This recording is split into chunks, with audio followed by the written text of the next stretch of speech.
Policy है। लेकिन sir ये क्या हो रहा है, पिछले 3-4 की डेवलपमेंट्स यके बाद दीगरे, अचानक पीस डायलॉग की बात होती है, अचानक इंडिया मुनक़ता कर देता है, फौरन ईरान में धमाका हो जाता है। और जब पाकिस्तान बात करता है कि हम सऊदी अरब को सी पैक के साथ जोड़ना चाह रहे हैं और वहां पर कोई 10 अरब डॉलर की मुमकिन डील की बात हो रही है जिसके वाले से हम बात करेंगे, तो सऊदी अरब का पाकिस्तान के साथ सी पैक में जुड़ना और फौरन इंडिया का मुज़ाकरात से भागना और ईरान में अटैक होना, ये क्या हो रहा है सर? सबसे पहले तो थैंक यू वेरी मच। ये जो आपने सवालात 2-3 किए हैं, एक तो ये है कि कश्मीर पर जो हमारी पॉलिसी है जुल्फ़िकार अली भुट्टो शहीद की, वही कंटिन्यू हो रही है। फिर उसको कोई भी कंटिन्यू कर रहा है। ये बदकिस्मती है कि 2 ग्रेविटीज़ और 2 सेंटर्स बन गए, मगर कश्मीर की पॉलिसी जो कायदे-ए-आज़म की थी वो भुट्टो साहब की थी और वही आजकल चल रही है।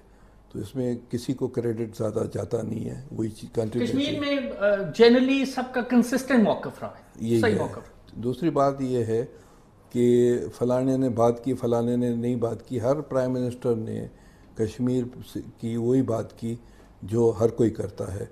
तो इसमें किसी को क्रेडिट नहीं जाना चाहिए और किसी को डिस्क्रेडिट भी नहीं जाना चाहिए। अच्छा, दूसरी जो बात है कि ये जो आर्मी चीफ ने, भारतीय आर्मी चीफ ने ये बयान दिया है, बड़ा काबिल मज़म्मत है। और एक न्यूक्लियर स्टेट है पाकिस्तान और इससे जो है हालात खिते के दुनिया के ख़राब हो सकते हैं, उसको रिस्पॉन्सिबिलिटी का मुजाहरा करना चाहिए था।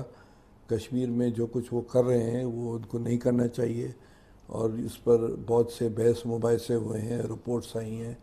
और पीपल्स पार्टी कश्मीरी जो इंडिजिनियस स्ट्रगल है जो वहाँ के लोग चला रहे हैं, we are with them. Plebiscite जब तक नहीं होता है, वी आर विद देम। और उसकी जो कानूनी इखलाकी हम हिमायत करते हैं।